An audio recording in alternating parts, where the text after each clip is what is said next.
MG university പുതിയതായി ആരംഭിക്കുന്ന പാഠ്യപദ്ധതിയുടെ പരിഷ്കാരവുമായി ബന്ധപ്പെട്ട് വന്നിട്ടുള്ള മാറ്റങ്ങൾ പൊതുജനങ്ങളിൽ എത്തിക്കുന്നതിനു വേണ്ടി ഏകദിന അവബോധന ക്ലാസ് പെരുവന്താനം സെന്റ് ആന്റണീസ് കോളേജിന്റെ ആഭിമുഖ്യത്തിൽ കുന്നുംഭാഗം സെന്റ് ജോസഫ് പബ്ലിക് സ്കൂളിൽ നടത്തി.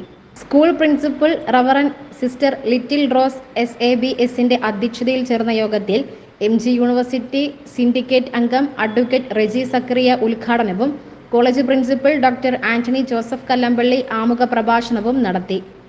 യോഗത്തിൽ secretary Tijomon Jacob, Bobby K Mathew, Akshay Mohandas, PTA president Antony Martin, father Joseph Mailady, Jinu Thomas എന്നിവർ സംസാരിച്ചു. തുടർന്ന് MG യൂണിവേഴ്സിറ്റി 4 വർഷ ബിരുദ അക്കാഡമിക് വിദഗ്ധ അസിസ്റ്റന്റ് പ്രൊഫസർ സുബർണ രാജു ക്ലാസുകൾ നയിച്ചു. തുടർന്ന് നടത്തിയ സംശയ നിവാരണത്തിൽ ധാരാളം വിദ്യാർത്ഥികളും രക്ഷിതാക്കളും പങ്കെടുത്തു. Major, minor, multi disciplinary, signature കോഴ്സുകൾ, അക്കാദമിക്, ബാങ്ക് ഓഫ് ക്രെഡിറ്റ് തുടങ്ങിയ ആധുനിക വിദ്യാർത്ഥി സൗഹൃദ നയങ്ങളെപ്പറ്റിയും വിശദമായി പരാമർശിക്കപ്പെട്ടു.